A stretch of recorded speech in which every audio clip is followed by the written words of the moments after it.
ಇವತ್ತಿನ ಟ್ರಾಫಿಕ್ ಬಿಸಿ ಸಚಿವರಿಗೆ ತಟ್ಟಿದೆ. ಟ್ರಾಫಿಕ್ ಬಿಸಿ ತಪ್ಪಿಸಿಕೊಳ್ಳೋದಕ್ಕೆ ಸಚಿವ ಅಶ್ವಥ್ ನಾರಾಯಣ್ ನಮ್ಮ ಮೆಟ್ರೋದಲ್ಲಿ ಪ್ರಯಾಣ ಮಾಡಿದ್ದಾರೆ. ಉನ್ನತ ಶಿಕ್ಷಣ ಸಚಿವ ಡಾಕ್ಟರ್ ಅಶ್ವಥ್ ನಾರಾಯಣ್ ಇಂದಿರಾನಗರದಿಂದ ವಿಶ್ವೇಶ್ವರಯ್ಯ ಮೆಟ್ರೋ ಸ್ಟೇಷನ್ವರೆಗೆ ಮೆಟ್ರೋದಲ್ಲಿ ಸಂಚಾರ ಮಾಡಿದ್ದಾರೆ. ಜ್ಞಾನಜ್ಯೋತಿ ಸಭಾಂಗಣದಲ್ಲಿ ಕಾರ್ಯಕ್ರಮಕ್ಕೆ ಹೋಗಲು ಮೆಟ್ರೋ ಮೊರೆ ಹೋಗಿದ್ದಾರೆ ಸಚಿವರು. ಇದೇ ವೇಳೆ ಮೆಟ್ರೋದಲ್ಲಿ ಪ್ರಯಾಣಿಕರ ಜೊತೆ ಮಾತಾಡಿದ್ದಾರೆ ಸಚಿವ ಅಶ್ವಥ್ ನಾರಾಯಣ್.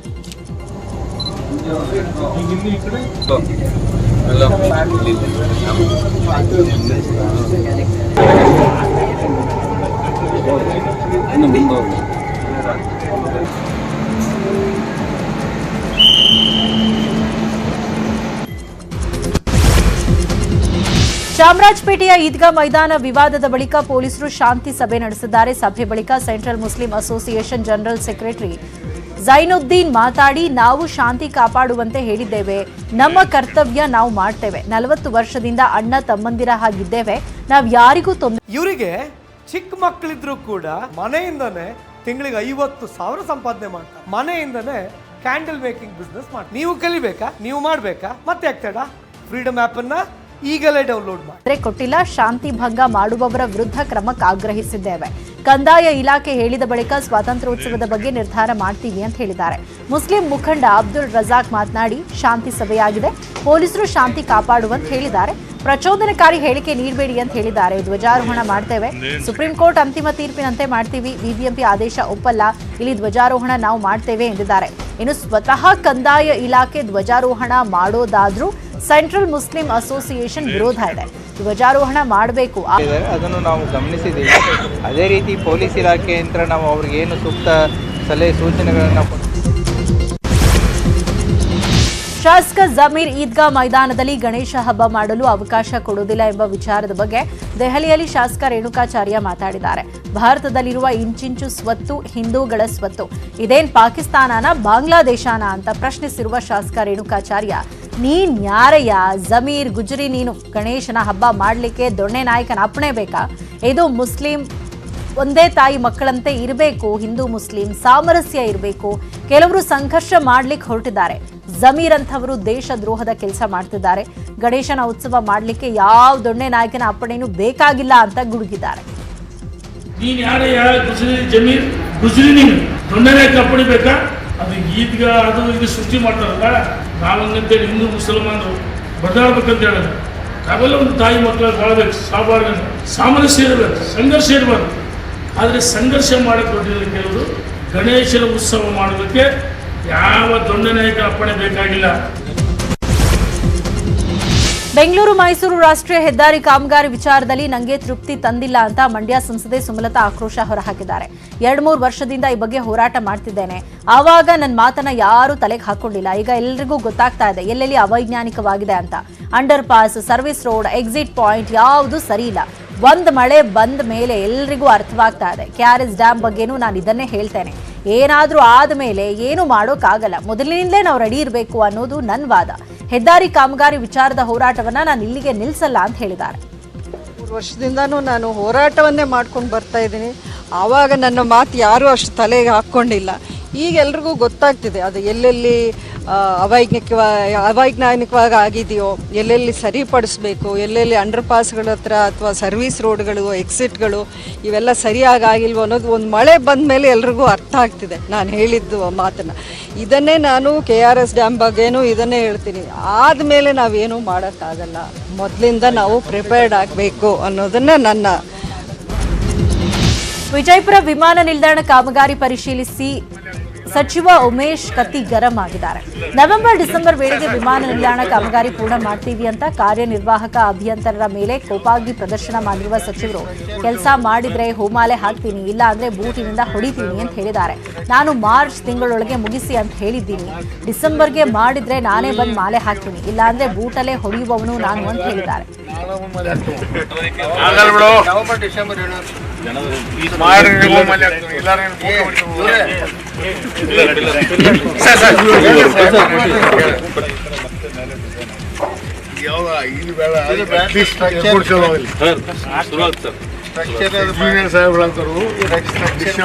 ಮಾಡ್ಕೊಂಡು ನಾವು ಮಾರ್ಚ್ ಇದು ಬಿಟ್ಟರೆ ಸರ್. ಸಿದ್ದರಾಮೋತ್ಸವಕ್ಕೆ ತೆರಳುವ ವೇಳೆ ಅಪಘಾತ ಆಗಿ ಆಸ್ಪತ್ರೆ ಸೇರಿದ್ದ ಕಾರ್ಯಕರ್ತರನ್ನ ಮಾಜಿ ಸಿಎಂ ಸಿದ್ದರಾಮಯ್ಯ ಭೇಟಿ ಮಾಡಿದ್ದಾರೆ. ಬಾಗಲಕೋಟೆ ಖಾಸಗಿ ಆಸ್ಪತ್ರೆಗೆ ಮಾಜಿ ಸಿಎಂ ಸಿದ್ದರಾಮಯ್ಯ ಭೇಟಿ ನೀಡಿ ಗಾಯಾಳುಗಳ ಆರೋಗ್ಯವನ್ನ ವಿಚಾರಿಸಿದ್ದಾರೆ. ಇದೇ ವೇಳೆ ಗಾಯಾಳುಗಳಿಗೆ ಧನಸಹಾಯ ಮಾಡಿದ್ದಾರೆ ಸಿದ್ದರಾಮಯ್ಯ. ಸಿದ್ದರಾಮೋತ್ಸವ ಕಾರ್ಯಕ್ರಮಕ್ಕೆ ತೆರಳುವ ವೇಳೆ ಕ್ರೂಸರ್ ವಾಹನ ಅಪಘಾತಕ್ಕೀಡಾಗಿತ್ತು. ಅಪಘಾತದಲ್ಲಿ ಚಾಲಕ ಸ್ಥಳದಲ್ಲೇ ಸಾವನ್ನಪ್ಪಿ 9 ಜನ ಗಾಯಗೊಂಡಿದ್ರು. 9 ಜನರ ಪೈಕಿ 5 ಜನ ಗಂಭೀರವಾಗಿ ಗಾಯಗೊಂಡಿದ್ರು. ಇನ್ನು ಇದೇ ವೇಳೆ ಕಾರ್ ಹತ್ತುವ ವೇಳೆ ಮಾಜಿ ಸಿಎಂ ಸಿದ್ದರಾಮಯ್ಯ ಅವರ ಕಾಲ್ ಜಾರಿ ಕುಸಿದು ಬಿದ್ದ ಘಟನೆ ಕೂಡ ನಡೆದಿದೆ. ಇದೇ ವೇಳೆ ಮೃತ ಪ್ರಕಾಶ್ ಬಡಿಗೇರ ಮನೆಗೆ ಮಾಜಿ ಸಿಎಂ ಸಿದ್ದರಾಮಯ್ಯ ಭೇಟಿ ನೀಡಿ ಕುಟುಂಬಸ್ಥರಿಗೆ ಸಾಂತ್ವನ ಹೇಳಿದ್ದಾರೆ. ಜೊತೆಗೆ 2 ಲಕ್ಷ ರೂಪಾಯಿ ಧನ ಸಹಾಯ ನೀಡಿದ್ದಾರೆ. ಚಿಕ್ಕಾಲಗುಂಡಿ ಗ್ರಾಮದಲ್ಲಿರುವ ಮನೆಗೆ ಸಿದ್ದರಾಮಯ್ಯ ಭೇಟಿ ನೀಡಿದ್ದ ವೇಳೆ ಸಿದ್ದರಾಮಯ್ಯ ಮುಂದೆ ಮೃತ ಪ್ರಕಾಶ್ ಪತ್ನಿ ಹಾಗೂ ಕುಟುಂಬಸ್ಥರು ಕಣ್ಣೀರಿಟ್ಟಿದ್ದಾರೆ. ಸಿದ್ದರಾಮಯ್ಯಗೆ ಮೃತ ಪ್ರಕಾಶ್ ಮಕ್ಕಳು ಹಾಗೂ ಕುಟುಂಬಸ್ಥರ ಬಗ್ಗೆ ಸ್ಥಳೀಯರು ಮಾಹಿತಿಯನ್ನ ನೀಡಿದ್ದಾರೆ. ಈ ವೇಳೆ ಮಕ್ಕಳ ವಿದ್ಯಾಭ್ಯಾಸ ಜವಾಬ್ದಾರಿ ವಹಿಸಿಕೊಳ್ಳಿ ಅಂತ ಮಾಜಿ ಶಾಸಕ ಜೆಟಿ ಪಾಟೀಲ್ಗೆ ಸಿದ್ದರಾಮಯ್ಯ ಸೂಚಿಸಿದ್ದಾರೆ. ಇನ್ನು ಮಗಳಿಗೆ 18 ವರ್ಷಗಳು ತುಂಬಿದ ಬಳಿಕ ಸರ್ಕಾರಿ ನೌಕರಿ ಕೊಡಿಸುವ ಭರವಸೆಯನ್ನು ನೀಡಿದ್ದಾರೆ.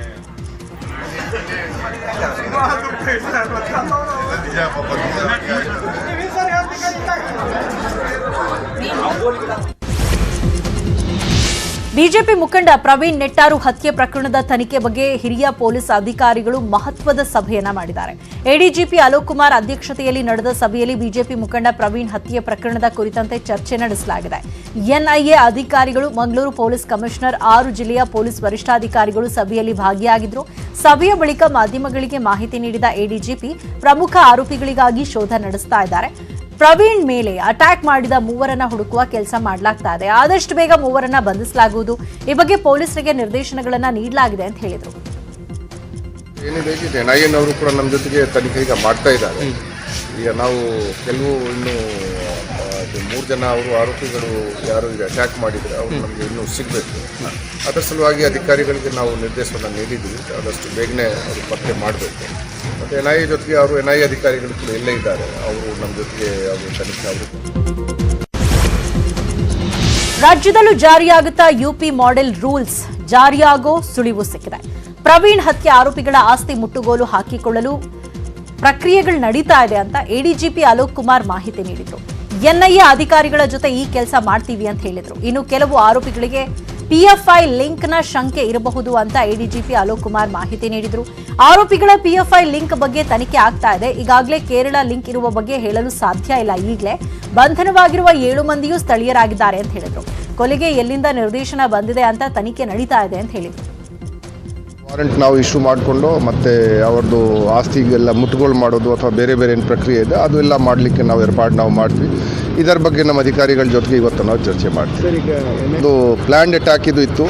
ಸೊ ಯಾರು ಇದು ಅಟ್ಯಾಕರ್ಸ್ ಇದ್ದರು ಅದು ಮಾಡಿದ ನಂತರ ಅವರು ತಕ್ಷಣ ಅಲ್ಲಿಂದ ಅವರು ಫರಾರಿಯಾಗಿದ್ದಾರೆ. ಅವ್ರಿಗೆ ಸೊ ನಾವು ಅದರ ಬಗ್ಗೆ ಇನ್ನೂ ಯಾವ ರೀತಿ ಅವ್ರಿಗೆ ಪತ್ತೆ ಹಚ್ಚಬೇಕು ನಾವು ನೋಡ್ತಾ ಇದ್ದೀವಿ. ಕೆಲವು ಜನ ಮೇಲೆ ಒಂದು ನಾವು ಹೇಳ್ಬೋದು ಅವ್ರಿಗೆ ಸಸ್ಪೆಕ್ಟೆಡ್ ಲಿಂಕ್ಸ್ ಅವ್ರದ್ದು PFI ಜೊತೆಗೆ ಇದೆ. PFI ಯಾವುದು ರಿಜಿಸ್ಟರ್ಡ್ ಸಂಸ್ಥೆ ಇಲ್ಲ, ಅದು ಒಂದು ನೋಂದಣಿ ರಿಜಿಸ್ಟ್ರಾರ್ ಆಫೀಸ್ನಿಗೆ ಮಾಡಿಸಿದ್ದಾರೆ. ಇದು ಏನು ಇಲ್ಲವೇ ಇಲ್ಲ ಅದು. ಸೊ ಅವರು ಒಂದು ಬೇರೆ ಟೈಪ್ ಆರ್ಗನೈಸೇಷನ್ ಇದೆ. ಆದರೂ ಕೂಡ ನಾವು ಎವಿಡೆನ್ಸ್ ಕಲೆಕ್ಟ್ ಮಾಡಿಕೊಂಡು ಮಾತ್ರ ಯಾರು PFIನವರು ಇದ್ದಾನೆ ಇಲ್ಲ ಅದರ ಬಗ್ಗೆ ನಾವು ಖಚಿತಪಡಿಸ್ತೀವಿ. ಮತ್ತು ನಮ್ಮ ಬೆಳ್ಳಾರಿಯಲ್ಲಿ ನಡೆದ ಪ್ರವೀಣ್ ನೆಟ್ಟಾರು ಕೊಲೆ ಪ್ರಕರಣ ಸಹಜವಾಗಿ ಬಿಜೆಪಿ ಕಾರ್ಯಕರ್ತರಲ್ಲಿ ಗೊಂದಲ ಉಂಟು ಮಾಡಿತ್ತು. ಸಿಎಂ 1 ವರ್ಷದ ಆಡಳಿತದ ವಿಜಯೋತ್ಸವ ರದ್ದು ಮಾಡಿ ಬೆಳ್ಳಾರಿಗೆ ಭೇಟಿ ನೀಡಿದ್ದಾರೆ. ಪಕ್ಷ ಯಾವ್ಯಾವ ತೀರ್ಮಾನವನ್ನ ಮಾಡಬೇಕು ಅದನ್ನ ಕೈಗೊಂಡಿದೆ. ಪಕ್ಷ ಯಾವ ಕಾರ್ಯಕರ್ತರನ್ನ ಕಡೆಗಣಿಸುವ ಪ್ರಶ್ನೆಯೇ ಇಲ್ಲ. ಈಗಾಗಲೇ ಹಲವಾರು ಆರೋಪಿಗಳ ಬಂಧನ ಆಗಿದೆ. ನೈಜ ಆರೋಪಿಗಳನ್ನ ಬಂಧಿಸುವ ಕೆಲಸ ಮಾಡ್ತೀವಿ. ರಾಜೀನಾಮೆ ಕೊಟ್ಟವರು ವಾಪಸ್ ಬಂದು ಪಾರ್ಟಿಗೆ ತೊಂದರೆ ಮಾಡೋದಿಲ್ಲ ಎಂದಿದ್ದಾರೆ. ಇನ್ನು ಸಿಎಂ ಬದಲಾವಣೆಯ ಯಾವುದೇ ಅಭಿಪ್ರಾಯಗಳು ನಮ್ಮೊಳಗೆ ಚರ್ಚೆಯಾಗಿಲ್ಲ. ಬೊಮ್ಮಾಯಿಯವರೇ ಮುಖ್ಯಮಂತ್ರಿಯಾಗಿ ಮುಂದುವರಿತಾರೆ ಅಂತ ಹೇಳಿದ್ದಾರೆ. ವಿಪಕ್ಷಗಳಿಗೆ ಬೇರೆ ಯಾವುದೂ ದಾರಿ ಇಲ್ಲ. ಒಟ್ಟು ಈ ರೀತಿಯ ಅಪಪ್ರಚಾರವನ್ನು ಮಾಡಿಕೊಂಡು ರಾಜಕೀಯ ಲಾಭವನ್ನು ಹೇಗೆ ಪಡ್ಕೊಳ್ಬೇಕು ಅನ್ನೋತಕ್ಕಂಥ ಒಂದು ಕುತಂತ್ರವನ್ನು ವಿಪಕ್ಷ ಕಾಂಗ್ರೆಸ್ ಮಾಡ್ತಾ ಇದೆ. ಅದು ಏನೇ ಮಾಡಲಿ ನಮಗೆ ನಮ್ಮ ಪಾರ್ಟಿಯ ಬಗ್ಗೆ ವಿಶ್ವಾಸ ಇದೆ, ನಮ್ಮ ನಾಯಕರ ವಿಶ್ವಾಸ ಇದೆ. ನಮ್ಮಲ್ಲಿ ಆ ರೀತಿಯ ಯಾವುದೇ ರೀತಿಯ ಅಭಿಪ್ರಾಯಗಳು ಇಷ್ಟರವರೆಗೆ ಬಂದಿಲ್ಲ. ಟಿವಿ ನೋಡಲು ಬಂದ ಯುವತಿ ಮೇಲೆ ಅತ್ಯಾಚಾರ ಮಾಡಿರುವ ಘಟನೆ ಶಿವಮೊಗ್ಗ ಜಿಲ್ಲೆ ತೀರ್ಥಹಳ್ಳಿ ತಾಲೂಕಿನ ಆಗುಂಬೆ ಸಮೀಪದ ನಾಲೂರಿನಲ್ಲಿ ನಡೆದಿದೆ. ಅತ್ಯಾಚಾರವಾಗಿ 8 ತಿಂಗಳ ನಂತರ ಪ್ರಕರಣ ಬಯಲಿಗೆ ಬಂದಿದೆ. ನಾಲೂರಿನ ಮುರಳೀಧರ್ ಅತ್ಯಾಚಾರ ಎಸಗಿದ ಆರೋಪಿಯಾಗಿದ್ದಾನೆ. ಈ ವಿಷಯ ಬೇರೆಯವರಿಗೆ ತಿಳಿಸಿದ್ರೆ ತಾಯಿಯನ್ನ ಜೀವ ಸಹಿತ ಬಿಡೋದಿಲ್ಲ ಅಂತ ಆರೋಪಿ ಹೇಳಿದಂತೆ. ಆದರೆ ಯುವತಿ 8 ತಿಂಗಳ ಗರ್ಭಿಣಿಯಾದ ನಂತರ ಪ್ರಕರಣ ಬಯಲಿಗೆ ಬಂದಿದೆ.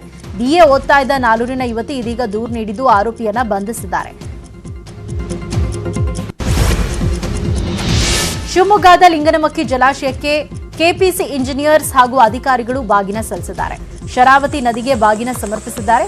ಸಂಪ್ರದಾಯದ ಪ್ರಕಾರ ಜಲಾಶಯದ ಒಂದು ಗೇಟ್ ತೆರೆದು ಬಾಗಿನ ಸಲ್ಲಿಕೆ ಮಾಡಲಾಗಿದೆ. 1550 ಕ್ಯೂಸೆಕ್ ನೀರನ್ನ ಹೊರಬಿಟ್ಟು ಗೇಟ್ ಬಂದ್ ಮಾಡಿದ್ದಾರೆ ಅಧಿಕಾರಿಗಳು.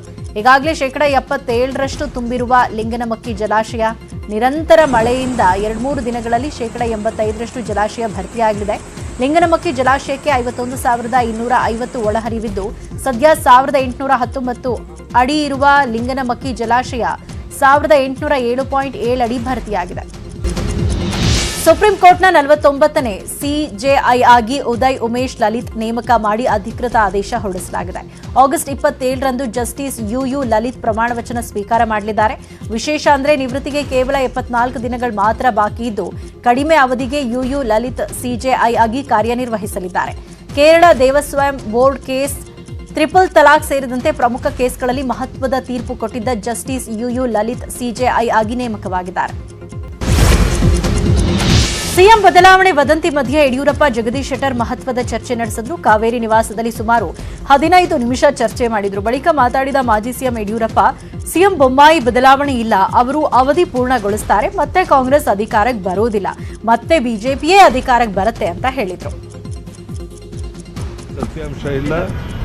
ಇನ್ನು ಕೇವಲ 7-8 ತಿಂಗಳಿರುವಂಥ ಈ ಸಂದರ್ಭದಲ್ಲಿ ಬದಲಾವಣೆ ಪ್ರಶ್ನೆ ಬರೋದಿಲ್ಲ. ಅವರು ಮುಖ್ಯಮಂತ್ರಿಗಳಾಗಿ ಬಸವರಾಜ ಬೊಮ್ಮಾಯಿ ಅವರು ಮುಂದುವರಿತಾರೆ. ಯಾರೊಬ್ಬರು ಆ ಬಗ್ಗೆ ಚರ್ಚೆ ಮಾಡ್ತಾ ಇಲ್ಲ. ವಿವಾದಿತ ಹೇಳಿಕೆ ನೀಡಿ ಸುದ್ದಿಯಾಗಿದ್ದ ನೂಪುರ್ ಶರ್ಮಾಗೆ ಸುಪ್ರೀಂ ಕೋರ್ಟ್ ಕೊಂಚ ರಿಲೀಫ್ ನೀಡಿದೆ.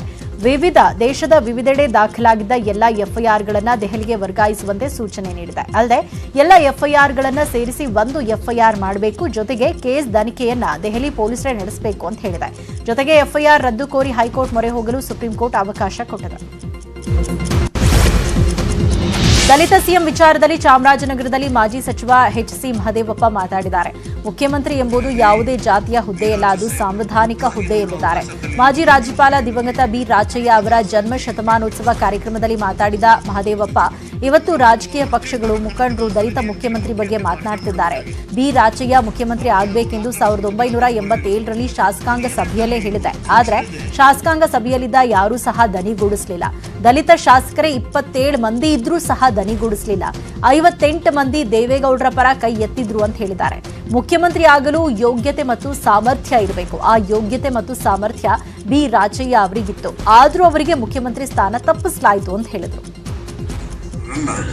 ಮುಖ್ಯಮಂತ್ರಿ ಮಾಡಬೇಕು ಅಂತ ಹೇಳಿ ಶಾಸಕಾಂಗದ ಪಕ್ಷ ಸಭೆಯಲ್ಲಿ ನಾನು ಮಾತನ್ನ ಹೇಳಿದೆ, ಪ್ರಪೋಸ್ ಮಾಡಿದೆ.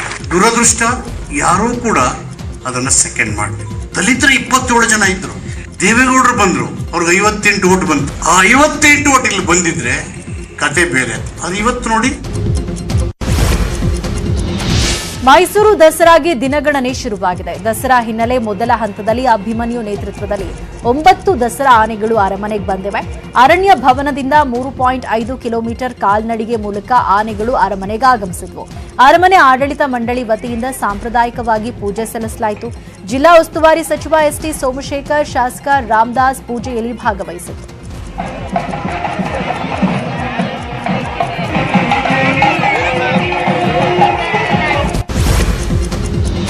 ಕೊಪ್ಪಳ ಜಿಲ್ಲೆಯಲ್ಲಿ ಅಪ್ಪು ರಾಖಿ ಸಖತ್ ಫೇಮಸ್ ಆಗಿದೆ. ಮಾರುಕಟ್ಟೆಗೆ ಲಗ್ಗೆ ಇಟ್ಟಿರುವ ಅಪ್ಪು ಫೋಟೋ ಇರುವ ರಾಖಿಗೆ ಎಲ್ಲರೂ ಮುಗಿಬೀಳ್ತಿದ್ದಾರೆ.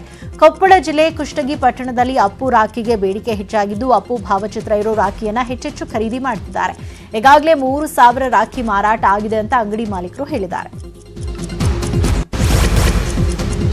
ದಾವಣಗೆರೆ ಜಿಲ್ಲೆಯಾದ್ಯಂತ ಸತತವಾಗಿ 1 ವಾರದಿಂದ ಸುರಿದ ಮಳೆಗೆ ಸಾವಿರಾರು ಎಕರೆ ಮೆಕ್ಕೆಜೋಳ ಹಾಳಾಗಿದೆ. ದಾವಣಗೆರೆ ಜಿಲ್ಲೆಯ ಜಗಳೂರು, ಹೊನ್ನಾಳಿ ಭಾಗದಲ್ಲಿ ಅಪಾರ ಹಾನಿಯಾಗಿದೆ. ಸಾಲ ಮಾಡಿ ಬೆಳೆ ಬೆಳೆದಿದ್ದ ರೈತರು ಕಣ್ಣೀರಲ್ಲಿ ಕೈ ತೊಳೆಯುವಂತಾಗಿದೆ. ಮಹಾರಾಷ್ಟ್ರ ಘಟ್ಟ ಪ್ರದೇಶದ ಹಾಗೂ ಬೆಳಗಾವಿ ಜಿಲ್ಲೆಯಾದ್ಯಂತ ಭಾರೀ ಮಳೆಯಾಗ್ತಾ ಇದ್ದು ನಿಪ್ಪಾಣಿ ತಾಲೂಕಿನ 5 ಕೆಳಹಂತದ ಸೇತುವೆಗಳು ಜಲಾವೃತವಾಗಿದೆ. ದೂದ್ಗಂಗಾ ನದಿಗೆ ಅಡ್ಡಲಾಗಿ ಇರುವ ಕಾರದಗ, ಭೋಜ, ಮಲಿಕವಾಡ್, ದತ್ತವಾಡ, ಬಾರವಾಡ, ಕುನ್ನೂರ ಸೇತುವೆ ಮುಳುಗಡೆಯಾಗಿದೆ.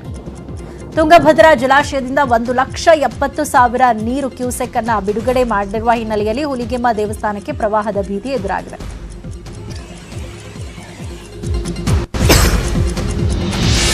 ಭೀಮಾ ನದಿಯಲ್ಲಿ ಸ್ನಾನಕ್ಕಿಂತ ಹೋಗಿದ್ದ ಪ್ರಕಾಶ್ ರಾಠೋಡ್ ಕೊಚ್ಚಿ ಹೋಗಿದ್ದಾರೆ. ಮಹಾರಾಷ್ಟ್ರ ರಾಜ್ಯದ ಲಾತೂರ್ ನಿವಾಸಿ ಗೋಪಾಲ್ ರಾಠೋಡ್ ದತ್ತಾತ್ರೇಯ ದೇವರ ದರ್ಶನಕ್ಕೆ ಅಫ್ಜಲ್ಪುರ ತಾಲೂಕಿನ ದೇವರ ಗಾಣಗಾಪುರಕ್ಕೆ ಬಂದಾಗ ಘಟನೆ ನಡೆದಿದೆ.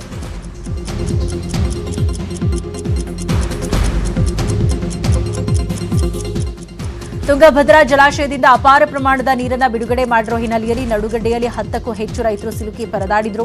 ಭತ್ತ ನಾಟಿ ಮಾಡಲು ಹೋಗಿ ನಡುಗಡ್ಡೆಯಲ್ಲಿ ರೈತರು ಸಿಲುಕಿದ್ರು. ಬಳಿಕ ಅವರನ್ನೆಲ್ಲ ಜಿಲ್ಲಾಡಳಿತ ರಕ್ಷಣೆ ಮಾಡಿ ವಾಪಸ್ ಕರೆತಂದಿದೆ. ಕೊಡಗಿನಲ್ಲಿ 4 ದಿನಕ್ಕೆ ಸಂತ್ರಸ್ತರನ್ನ ನೋಡ್ಕೊಳ್ಳೋಕ್ಕಾಗದೆ ಜಿಲ್ಲಾಡಳಿತ ವಾಪಸ್ ಮನೆಗೆ ಹೋಗಿ ಅಂತ ಹೇಳಿದೆ. ಮಡಿಕೇರಿಯ ರೆಡ್ ಕ್ರಾಸ್ ಭವನದಲ್ಲಿ ತಂಗಿದ್ದ ಅಲ್ಲಿ ತೆಗೆದಿದ್ದಂತಹ ಕಾಳಜಿ ಕೇಂದ್ರವನ್ನ 4 ದಿನಕ್ಕೆ ಮುಚ್ಚಿ ಮಳೆ ಕಡಿಮೆಯಾಗಿದೆ, ಮನೆಗೆ ಹೋಗಿ ಅಂತ ಹೇಳಿದ್ದಾರೆ. ಆದರೆ ಮತ್ತೇನಾದರೂ ಸಮಸ್ಯೆ ಆದರೆ ಅದಕ್ಕೆ ಜಿಲ್ಲಾಡಳಿತವೇ ಹೊಣೆ ಅಂತ ಅಲ್ಲಿನ ಜನರು ಆಕ್ರೋಶ ಹೊರಹಾಕಿದ್ದಾರೆ. ಶಿವಮೊಗ್ಗದಲ್ಲಿ ಮಳೆಗೆ ರಸ್ತೆಯಲ್ಲಿ ಬಿದ್ದ ಮರವನ್ನ ಮಾಜಿ ಶಾಸಕ ಬೇಳೂರು ಗೋಪಾಲಕೃಷ್ಣ ತೆರವುಗೊಳಿಸಿದ್ದಾರೆ. ಸಾಗರದ ಶಂಕರಮಠ ಸಮೀಪದಲ್ಲಿ ಬೃಹದಾಕಾರದ ಮರ ರಸ್ತೆ ಗುರುಳಿತ್ತು. ರಸ್ತೆ ಸಂಪರ್ಕ ಕಡಿತಗೊಂಡ ಹಿನ್ನೆಲೆಯಲ್ಲಿ ಬೇಳೂರು ಗೋಪಾಲಕೃಷ್ಣ ಮರವನ್ನ ತೆರವು ಮಾಡಿದರು. ಶಿವಮೊಗ್ಗದಲ್ಲಿ ಮಳೆ ಹಾನಿ ಪ್ರದೇಶಗಳಿಗೆ ಶಾಸಕ ಕೆಎಸ್ ಈಶ್ವರಪ್ಪ ಭೇಟಿ ನೀಡಿ ಪರಿಶೀಲನೆ ನಡೆಸಿದರು. ನಗರದ ಶೇಷಾದ್ರಿಪುರಂನಲ್ಲಿ ಧರೆಗುರುಳಿದ ಮನೆಗಳಿಗೆ ಭೇಟಿ ನೀಡಿದ ಈಶ್ವರಪ್ಪ ಅವರು ಪರಿಹಾರ ನೀಡುವುದಾಗಿ ಭರವಸೆ ಕೊಟ್ಟರು.